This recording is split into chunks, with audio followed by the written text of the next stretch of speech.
స్మృతిపురాణానాం ఆలయం కరుణాలయం నమామి భగవత్పాదశంకరం లోకశంకరం. ఇవాల్టి రోజున ఎంతో ఇతిహాసం కలిగిన ఈ తిమ్మసముద్రం గ్రామానికి ఈ గ్రామస్తుల యొక్క విశేషమైనటువంటి శ్రద్ధాభక్తిపూర్వకమైనటువంటి ప్రార్థనను స్వీకరించి ఇక్కడికి వచ్చి ఇక్కడ శ్రీ భ్రమరాంబ చన్నమల్లేశ్వర స్వామి ఆలయంలో స్వామి దర్శనం చేసి ఆ భగవత్ సన్నిధిలో భగవంతుడు సదాకాలం అందరినీ నిరంతరం అనుగ్రహిస్తూ ఉండాలి అని విశేషంగా ప్రార్థించాం. ఈ గ్రామానికి రావడం అనేది చాలా సంతోషకరమైనటువంటి విషయం. ఎందుకు అనంటే ఇవాళ రోజున చదువుల నిమిత్తం ఉద్యోగాల నిమిత్తం అందరూ కూడా ఎక్కడెక్కడికో వెళుతూ ఉంటారు. ఊళ్ళు మారి, జిల్లాలు మారి, రాష్ట్రాలు మారి, దేశాలు కూడా మారి ఎక్కడెక్కడికో వెళుతూ ఉంటారు. అలా వెళుతూ వెళుతూ వెళుతూ వెళుతూ ఉన్నా కూడా మన మూలాన్ని మనం ఎప్పుడు కూడా మర్చిపోకూడదు. ఇది చాలా ముఖ్యమైనటువంటి విషయం. ఎంత దూరం వెళ్ళినా కూడా ఒకసారి మళ్ళీ మనం వెనక్కి తిరిగి మన యొక్క ఆ ఇతిహాసాన్ని అలా తవ్వుకుంటూ వెళితే ఇలాంటి గ్రామాల్లోనే మనం బయటకు వస్తాం. మళ్ళీ అలా తవ్వుకుంటూ వెళ్ళినప్పుడు మనం వచ్చేది ఈ గ్రామాలకి. కానీ ఎంతో మంది ఇలా వెళ్ళిపోయి ఎక్కడెక్కడికో వెళ్ళిపోయి ఆ మూలాన్ని మర్చిపోవడం వల్ల ఇవాళ రోజున ఎన్నో గ్రామాల్లో ఒక కాలంలో ఉన్నటువంటి ఒక విశేషమైనటువంటి వైభవాన్ని ఇప్పుడు చూడడం కుదరట్లేదు ఎన్నో గ్రామాల్లో. అదేవిధంగా ఆయా గ్రామాల్లో ప్రాచీన కాలం నుంచి ఆరాధిస్తూ వస్తూ ఉన్నటువంటి భగవత్ సన్నిధులు ఏవైతే ఉన్నాయో, మన పూర్వీకులందరూ కూడా ఏ భగవంతుడినైతే ఆరాధిస్తూ వచ్చారో, ఏ భగవద్ ఆరాధన వల్లే ఆ పరంపర అనేది అంత దృఢంగా, అంత సౌఖ్యంగా, క్షేమంగా ఉండి ఒక విశేషమైనటువంటి అభివృద్ధిని చెందుతూ వచ్చిందో, ఆ పరంపరలో వచ్చినటువంటి వాళ్ళు దాన్ని మర్చిపోవడం వల్ల ఇవాళ రోజుల్లో చాలా చోట్ల ఎన్నో అనర్థాలను చూడవలసి వస్తూ ఉన్నది. కాబట్టి చదువుల నిమిత్తంగానో అథవా వేరే వేరే పనుల నిమిత్తంగా ఎక్కడికి వెళ్ళినా కూడా మన యొక్క స్వస్థానాన్ని మనం ఎప్పుడు కూడా మర్చిపోకూడదు అనేటటువంటి విషయాన్ని ప్రతి ఒక్కరూ కూడా జ్ఞాపకం పెట్టుకోవాలి, గుర్తుపెట్టుకోవాలి అందరూ కూడా. ఇప్పుడు వాటి రోజున దేవస్థానంలో, ఇందాక మేము దేవస్థానంలో చూసాము, దేవస్థానంలో చక్కగా ఇక్కడ అర్చకులు ఉన్నారు, అర్చకుల కుటుంబం ఇక్కడ దేవస్థానాన్ని అర్చిస్తూ ఉన్నారు. కానీ ఇక్కడ ఈ గ్రామంలో అటువంటి మంచి వాతావరణం ఉన్నది. కానీ ఇంకా ఎన్నో చోట్ల గ్రామాల్లో చూస్తే అక్కడ దేవస్థానాల్లో పూజలే ఆగిపోయి ఉంటాయి.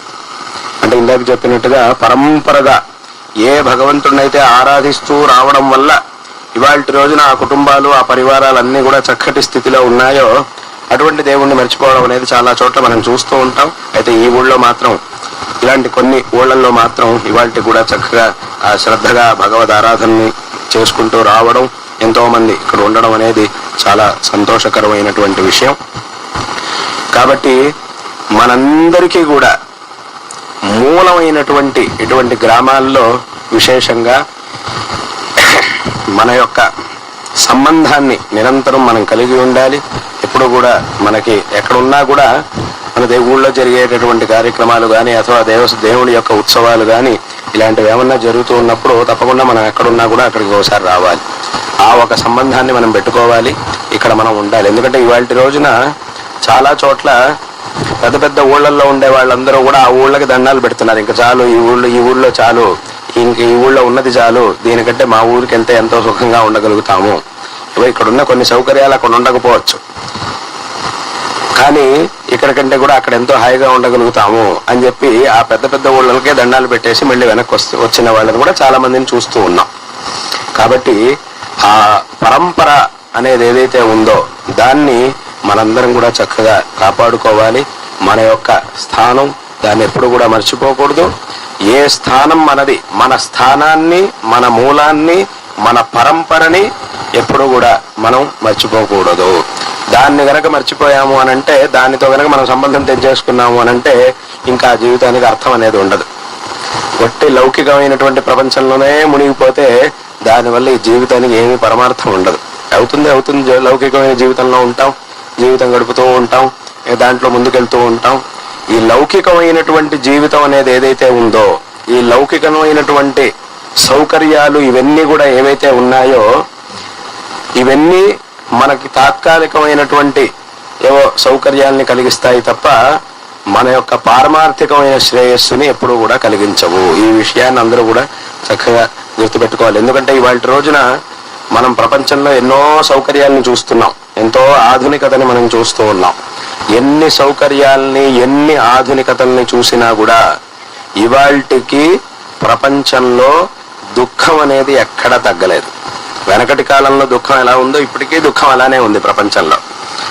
ఎవ్వరూ కూడా దుఃఖాన్ని తగ్గించలేకపోయారు, సౌకర్యాల్ని పెంచగలిగారే తప్ప ప్రపంచంలో దుఃఖాన్ని ఎవ్వరు కూడా తగ్గించలేకపోయారు. అంటే ఎలాగానంటే మనమే అంటూ ఉంటాం, జనాలే అప్పుడప్పుడు అంటూ ఉంటారు. ఏమంటారు, ఒకసారి ఏమంటారు, అదే వెనకటి కాలంలో ఈ సౌకర్యాలన్నీ ఉండేవి కాబట్టి చాలా కష్టపడుతూ ఉండేవాళ్ళు వెనకటి కాలంలో అని అంటూ ఉంటారు. మళ్ళీ వీడే ఇంకోసారి ఏమంటాడు అని అంటే, వెనకటి కాలంలో అయితే ఇవన్నీ ఉండేవి కాబట్టి చాలా హాయిగా ఉండేవాళ్ళు, ఇప్పుడు ఇవన్నీ రావడానికి ఇవన్నీ వచ్చి దీనివల్ల జనాలు చాలా ఇబ్బంది పడుతున్నారు అని మళ్ళీ వీడే అంటాడు. ఒకసారి అలా అన్నాడు, ఒకసారి ఇలా అంటున్నాడు. ఇవేమీ లేక చాలా సుఖంగా, ఇవన్నీ లేక చాలా కష్టపడేవాళ్ళని వీడే అంటాడు. మళ్ళీ ఇవన్నీ రావడం వల్ల ఇంత కష్టపడుతున్నాయి, ఇవన్నీ లేవు కాబట్టి అప్పుడు చాలా సుఖంగా ఉండేవాళ్ళు అంటున్నాడు. అంటే ఈ ప్రపంచంలో సుఖము దుఃఖము రెండూ కూడా ఉండనే ఉంటాయి. అందులోనూ దుఃఖం అనేది ఎక్కువ ఉంటుంది, సుఖం అనేది అప్పుడప్పుడు అక్కడక్కడ ఉంటూ ఉంటుంది. దుఃఖం అనేది అప్పుడు ఉంది, ఇప్పుడు ఉంది. ఎందుకుంది అని అంటే, మనం సౌకర్యాన్ని పెంచగలిగామే తప్ప దుఃఖం యొక్క మూలాన్ని నాశనం చేయలేకపోతున్నాం. ఆ మూలం అనేది అలానే ఉంది కాబట్టి ఇవాటికి కూడా దుఃఖం అనేది ప్రపంచంలో ఉండనే ఉన్నది. సౌకర్యాలు పెంచినంత మాత్రాన దుఃఖం యొక్క మూలాన్ని ఛేదించినట్టు కాలేదు. కానీ అదేవిధంగా ఇదివరకు కూడా సుఖంగా ఉండేటటువంటి వాళ్ళు చాలా మంది ఉండేవారు, ఇప్పుడు సుఖంగా ఉన్నవాళ్ళు ఇప్పటికీ ఉన్నారు. ఈ సౌకర్యాలు ఏవి లేని కాలంలోనూ చాలా సుఖంగా ఉండేవాళ్ళు, ఇప్పుడు కూడా సుఖంగా ఉండనే ఉన్నారు. ఎందుకు అనంటే, మరి సౌకర్యాలు లేకుండా సుఖంగా ఎలా ఉండేవాళ్ళండి ఇదివరకటి కాలంలో అనంటే, సుఖానికి మూలం సౌకర్యాలు కావు, సుఖానికి మూలం ధర్మం, దుఃఖానికి మూలం అధర్మం. కాబట్టి ఈ ధర్మాధర్మాలు ఉన్నంత వరకు సుఖ దుఃఖాలు ఉండనే ఉంటాయి. అంటే సుఖం కావలసినటువంటి వాడు ధర్మాన్ని ఆచరించాలి, అది ఎక్కడైనా సరే. ధర్మాన్ని ఆచరించినప్పుడు ఆ సుఖం అనేది మనకి లభిస్తుంది, సుఖము శ్రేయస్సు మనకి లభిస్తుంది. అధర్మం అనేది ఉన్నంత వరకు ఎన్ని సౌకర్యాల మధ్యలో మనం ఉన్నా కూడా ఆ దుఃఖం అనేది ఏదో ఒక రకంగా మనకు రానే వస్తుంది. కాబట్టి ఈ ధర్మాధర్మం, అందుకే చాలా మంది అడుగుతుంటారు, ఇప్పుడంతా మనం ఇంత ఆధునిక కాలంలో ఉన్నాం కదా, ఇంకా మీరు ధర్మం అధర్మం పుణ్యం పాపం ఏమిటి మాటలు మాట్లాడతారు, ఇవన్నీ పాతకాలపు మాటలు కదా అంటారు. ఇవి పాతకాలపు మాటలు కావు, ఇవి ఎప్పటికీ కూడా సత్యమైనటువంటి విషయాలు. ఇప్పుడు కాదు, ఇంకో 100 సంవత్సరాల తర్వాత ఇప్పుడున్న ఆధునికత కంటే ఇంకా 1000 రెట్లు ఆధునికత పెరిగినా కూడా ధర్మం ధర్మమే, అధర్మం అధర్మమే, అది మాత్రం ఎప్పటికీ కూడా మారదు అనేటటువంటి విషయాన్ని మనం చక్కగా తెలుసుకోవాలి. కాబట్టి ఎన్ని సౌకర్యాలున్నా ఏమున్నా కూడా ప్రపంచంలో ఎన్ని మార్పులు వచ్చినా ఏమొచ్చినా కూడా మన పరంపరని మాత్రం మనం ఎప్పుడూ కూడా మర్చిపోకూడదు. ఎందుకు అనంటే, మనకి విశేషమైనటువంటి శ్రేయస్సుని ప్రసాదించేదంటే, మనం ఉన్నటువంటి దుఃఖమయమైనటువంటి సంసారంలోంచి మనల్ని సుఖం వైపుకి నడిపించేది ఏది అనంటే ఈ సౌకర్యాలు ఇవేవి కావు, ప్రపంచంలో ఉండే ఆధునికతలు సౌకర్యాలు కావు. మరి ఏది అనంటే మనం చేసినటువంటి ధర్మం, మనం చేసినటువంటి మంచి పనులు, మనం చేసినటువంటి భగవద్ ఆరాధన, మనం చేసినటువంటి సత్కార్యాలు, ఇవి మన దగ్గర ఉన్నంత వరకు మనం చక్కగా ఉంటాం, సుఖంగా ఉండగలుగుతాం. సుఖంగా ఉండడం, బాగా సుఖంగా ఉండడం అంటే దాని అర్థం ఏమిటి?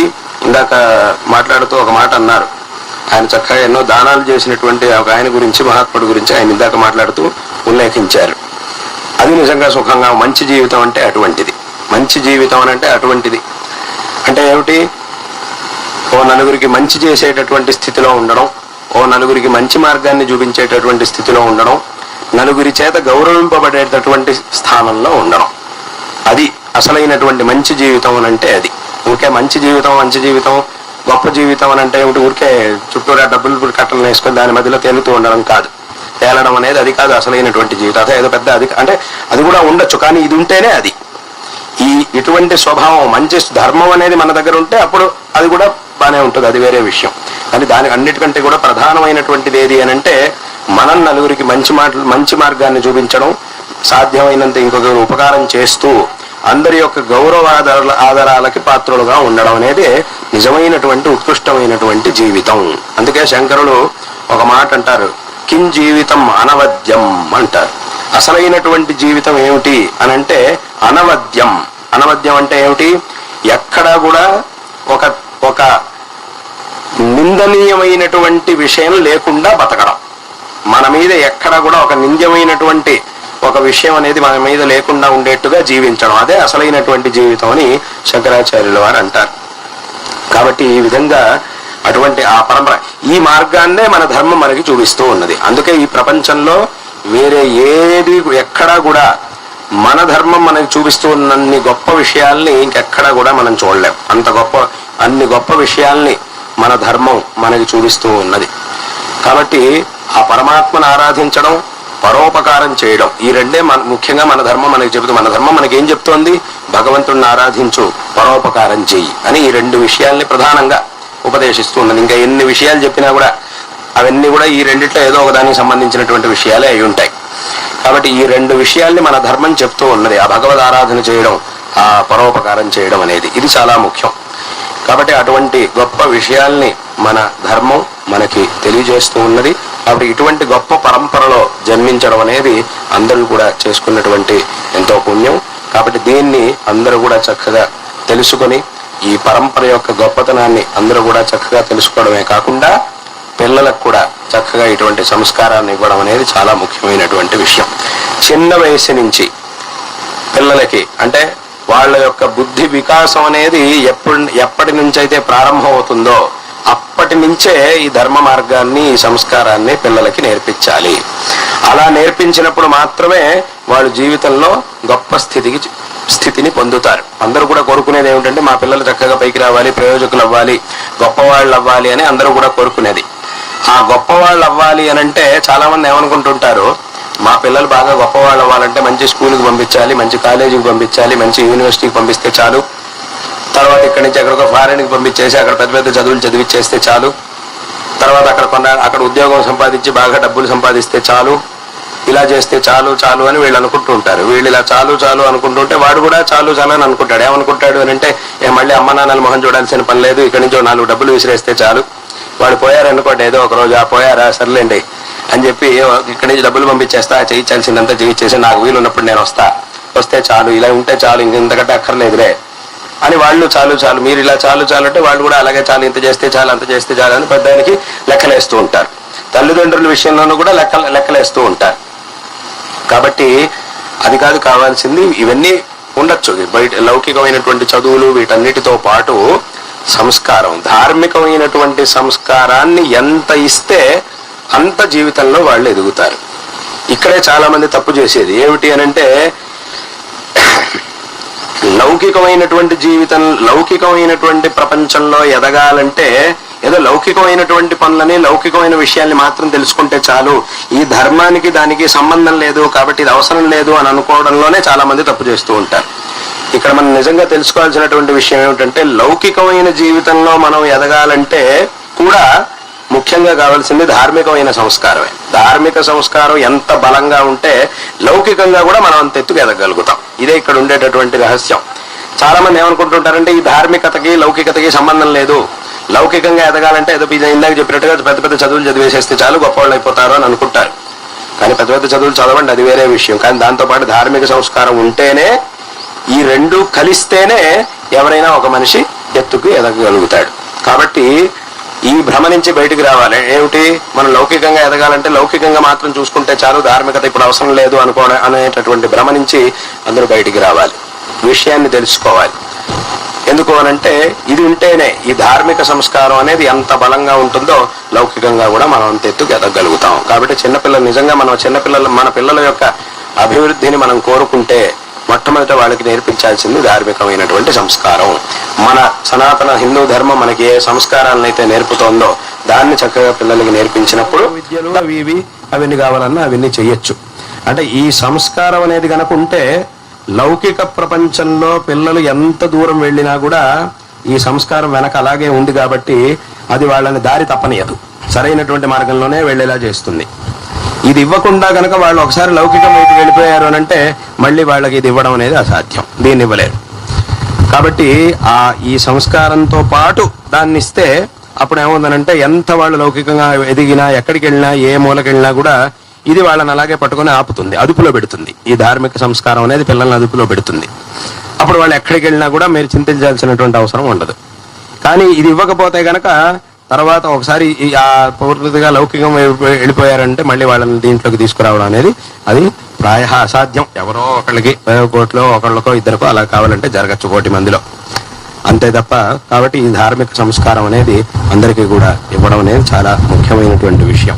కాబట్టి ఇటువంటి ఈ పరంపర అనేది ఏదైతే ఉందో దీన్ని చక్కగా అందరూ కూడా గౌరవించి ఈ పరంపరను చక్కగా ఆచరించుకోవాలి. ఎలాగైతే మన వెనకటి వాళ్ళందరూ కూడా ఎంతో శ్రద్ధగా ఈ పరంపరని ఆచరిస్తూ వచ్చారో అదే విధంగా మనం కూడా చక్కగా ఆ మార్గంలో వెళ్ళి లౌకికంగా ఏదో మనం ఇంకా ఏదో అభివృద్ధి పొందుండొచ్చు, ఏదో వెనకటి వాళ్ళకంటే కూడా మనకు దగ్గర ఇంకా ఎక్కువ సంపాదిస్తూ ఉండొచ్చు, వాళ్ళు ఏదో కొంత సంపాదించుంటే దానికంటే మనం ఎంతో సంపాదించి ఉండొచ్చు, అది వేరే విషయం. కానీ ఈ ధార్మిక సంస్కారంలో మాత్రం ఖచ్చితంగా మన పూర్వీకుల్ని మనం అనుసరించి వాళ్ళు చూపించినటువంటి మార్గాన్ని అనుసరించి మన యొక్క ఈ జీవితాన్ని సార్థకపరుచుకోవాలి అనేటటువంటి విషయాన్ని ఈ సందర్భంలో అందరికీ కూడా తెలియజేస్తూ ఉన్నాం. ఇటువంటి ఈ ధర్మం యొక్క గొప్పతనాన్ని మనకి తెలియజేయడం కోసమే జగద్గురు శ్రీ శ్రీ ఆదిశంకర భగవత్పాదాచార్యుల వారు అవతరించారు, మనకి ఈ ధర్మ మార్గాన్ని ఉపదేశించారు.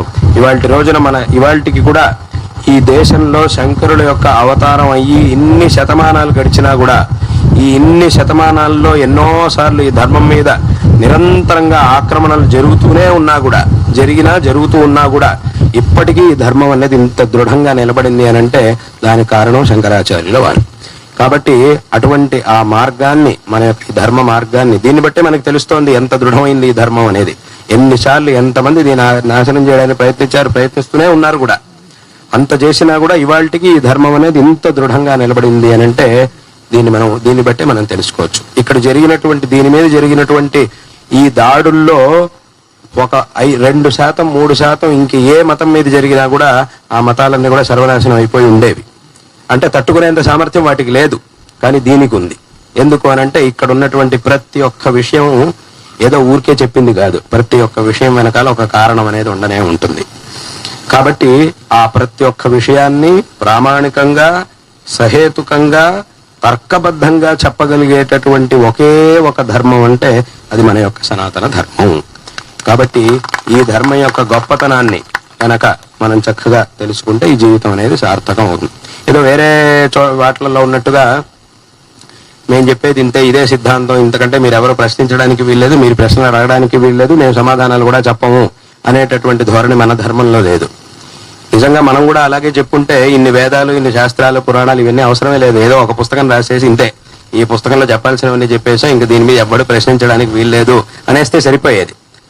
మరి అలా అనకుండా ఇన్ని వేదాలు, ఇన్ని శాస్త్రాలు, ఇన్ని పురాణాలు, ఇన్ని ఇతిహాసాలు, ఇన్ని వ్యాఖ్యానాలు, ఇన్ని వ్యాఖ్యానాలు ఇవన్నీ కూడా ఎందుకు వచ్చాయి అనంటే ఈ విషయంలో మన మనస్సులో వచ్చేటటువంటి ప్రతి ఒక్క ప్రశ్నకి కూడా సమాధానం దీర్ఘకాలం ఎన్ని రోజులు పట్టినా పర్వాలేదు, ఆ సమాధానం చెప్పడానికి ఎంత చర్చించాల్సి వచ్చినా పర్వాలేదు, చేద్దాం, ఎన్ని రోజులైనా పర్వాలేదు, చర్చ చేసి దీనికి సరైనటువంటి సమాధానం చెప్పడం కోసం ఇన్ని గ్రంథాలని రాశారు. చాలా మంది వినుంటారు, శంకరాచార్యుల వారు తమ యొక్క అవతార కాలంలో ఎంతో మందితో వాదనలు చేశారు అని చాలా మంది వినుంటారు.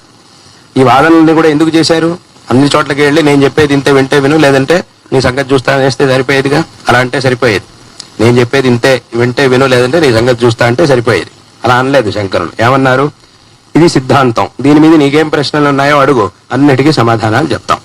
ఆ సమాధానాలు నీకు అర్థం అవ్వడానికి కొన్ని రోజులు పడుతుందా, ఎన్ని రోజులు పట్టినా పర్వాలేదు, నీకు అర్థమయ్యేట్టుగా అన్ని చెప్పే ముందుకెళ్తాం అని అన్నారు. అలా అన్నారు, వాదనలు చేశారు. ఎందుకు అనంటే ఇక్కడ ఏది కూడా అనవసరంగా లేనటువంటి, అంటే అప్రామాణికమైనటువంటి విషయాలన్నింటినీ కూడా తీసుకొచ్చి ఇక్కడ ఎవరి మీద రుద్దరు. మన ధర్మంలో అలా చేసేది లేదు. ఏం చేసినా కూడా దానికి ఒక కారణం అనేది ఉంటుంది. అందుకే ఇన్ని గ్రంథాలు అనేవి వచ్చినాయి. కాబట్టి ఇది చాలా గొప్ప ధర్మం. ఆ విషయాల్ని మనం తెలుసుకోవడానికి కొంత సమయం పడుతుంది. ఎవరికైనా కూడా ఏ విధంగా కొత్త విషయం తెలుసుకోవాలంటే, మామూలు విషయం, లౌకికంగా ఉండే మామూలు విషయాలు తెలుసుకోవాలంటేనే ఎంతో సమయం పడుతుంది మనకి. కొంతకాలం కావాల్సి వస్తుంది నేర్చుకోవడం. మరి ఈ ధర్మం యొక్క విషయాల్ని తెలుసుకోవాలంటే ఇంకెంతకాలం పడుతుంది? కాబట్టి తెలుసుకోవడానికి కొంతకాలం పడుతుంది. అప్పటి వరకు మనకు దాన్ని చూసినప్పుడు ఇదేమిటి ఇలా ఉంది, ఇలా ఎందుకు చెప్పారు అని మనకు అనిపిస్తూ ఉంటుంది. ఇదెందుకు ఇలాగే ఎందుకు చేయాలన్నారు, ఇదేమిటి, నియమాలు ఏమిటి, సంప్రదాయాలు ఏమిటి, ఆచారాలు ఏమిటి అని అప్పటి వరకు మనకు అలా అనిపిస్తూ ఉంటుంది. కానీ ప్రతిదానికి కూడా ఒక కారణం అనేది ఉంటుంది. కారణం లేకుండా మన ధర్మం దేన్ని కూడా చెప్పదు. కాబట్టి ఈ విషయాలన్నింటినీ కూడా చక్కగా తెలుసుకొని ఈ పరంపరని విశేషంగా సంరక్షించుకొని కృతార్థులు కావాలి అనేటటువంటి విషయాన్ని ఈ సందర్భంలో అందరికీ కూడా తెలియజేస్తూ, అందరికీ కూడా మా యొక్క నారాయణ స్మరణ పూర్వకమైన ఆశీర్వాదాల్ని తెలియజేస్తూ ఉన్నాం. శారదా చంద్రమౌళీశ్వరుల యొక్క మా పరమ పూజ్య గురువరేణ్యులు ఈ శృంగేరి శారదా పీఠం యొక్క ప్రస్తుత అధిపతులు జగద్గురు శ్రీ శ్రీ భారతీ తీర్థ మహాస్వామి వారి యొక్క పరిపూర్ణమైనటువంటి అనుగ్రహం మీ అందరి యందు సదాకాలం ఉండుగాక. తద్వారా అందరికీ కూడా సకల శ్రేయస్సులు లభించుగాక. మరియు ఈ గ్రామం, ఈ ప్రాంతం ఇదంతా కూడా ఆ భగవద్ అనుగ్రహంతో చక్కగా సుభిక్షంగా ఉండుగాక. అందరికీ కూడా సకల శ్రేయస్సులు లభించుగాక అని ఈ సందర్భంలో మా యొక్క ఆశీర్వాదాలని అందరికీ కూడా తెలియజేస్తూ ఉన్నాం. ఇంతకుముందు కొన్ని నెలల క్రితం మేము ఇక్కడ సింగరకొండకి అలాగే పక్కనే ఉన్నటువంటి పావులూరికి కూడా వచ్చినప్పుడు అప్పుడు ఇక్కడ కూడా రావాలి అని విశేషంగా ఇక్కడ గ్రామస్తులు, అందులోనూ విశేషంగా మా రామచంద్రుల బాలాజీ గారు ఆయన విశేషంగా అప్పుడు ప్రార్థించారు. గ్రామస్తులందరి యొక్క అందరి పక్షాన ఆయన అప్పుడు ప్రార్థన చేసి ఉన్నారు. అయితే అప్పుడు ఉన్నటువంటి సమయం సింగరకొండలో అక్కడ ఆంజనేయ స్వామి యొక్క కుంభాభిషేకం కార్యక్రమాలు, అలాగే తర్వాత మిగతా చోటకు వెళ్ళవలసినటువంటి కార్యక్రమాలు ఉండడం వల్ల అప్పుడు నేను పావులూరికి మాత్రమే రావడం జరిగింది. అక్కడికి కూడా వచ్చి అక్కడ కాసేపు మాత్రమే ఉండడం జరిగింది. కాబట్టి మళ్ళీ ఇంకోసారి నేను ఇక్కడికి వచ్చినప్పుడు, ఇక్కడ ఉండడానికి ఒక రోజు ఉండడానికి వచ్చినప్పుడు నేను వస్తాను అని చెప్పి అప్పుడు నేను చెప్పాను. కాబట్టి ఈసారి ఈ శ్రీశైలం నుంచి నేను ఇటు కాళహస్తికి వెళ్లే మార్గంలో ఇవాళ ఇక్కడ ఇంకొల్లుకి వచ్చి అక్కడ ఒక రోజు ఉండడం జరిగింది. ఈ సందర్భంలో ఇక్కడికి మళ్ళీ అడిగినప్పుడు ఇక్కడికి వస్తానని చెప్పాను. తదనుసారంగా కొంతసేపు అయినా ఇక్కడికి వచ్చి వెళ్ళాలి అనేటటువంటి ఆలోచనతో వాటి రోజున ఇక్కడికి రావడం జరిగింది. కాబట్టి ఈ సందర్భంలో అందరికీ కూడా మరొక ఆశీర్వాదాలను తెలియజేస్తూ ఉన్నాం. ఈ ఊళ్ళో నాకు ఆయన మాట్లాడుతూ చెప్పినట్టుగా రామచంద్రులు కోటేశ్వర శర్మ గారు, ఆయన మహాతర్క పండితుడు, తర్కంలో మహాపండితులు. ఆయన మా గురువులకి, పరమ గురువులకి అత్యంత ప్రీతిపాత్రులుగా ఉన్నటువంటి విద్వాంసులు. ఆయన కొన్ని గ్రంథాలు, కొన్ని వ్యాఖ్యానాలను కూడా విశేషంగా రాసి ఉన్నారు. కాబట్టి అటువంటి ఆయన ఇక్కడ ఉండి శిష్యులకి పాఠాలు చెప్పినటువంటి ప్రదేశం. కాబట్టి ఈ గ్రామంలో అటువంటి ఒక ఇతిహాసం కలిగినటువంటి ప్రదేశం. కాబట్టి వాళ్ళ రోజున ఇక్కడికి రావడం, ఈ సందర్భంలో మరొక మారు అందరికీ కూడా ఇక్కడికి వచ్చినటువంటి సమస్త భక్తులకి అందరికీ కూడా మరొక మారు మా యొక్క ఆశీర్వాదాలను తెలియజేస్తూ ఈ మాటల్ని ఇక్కడికి ముగిస్తూ ఉన్నాం. హర నమః పార్వతీపతయే, హర హర మహాదేవ.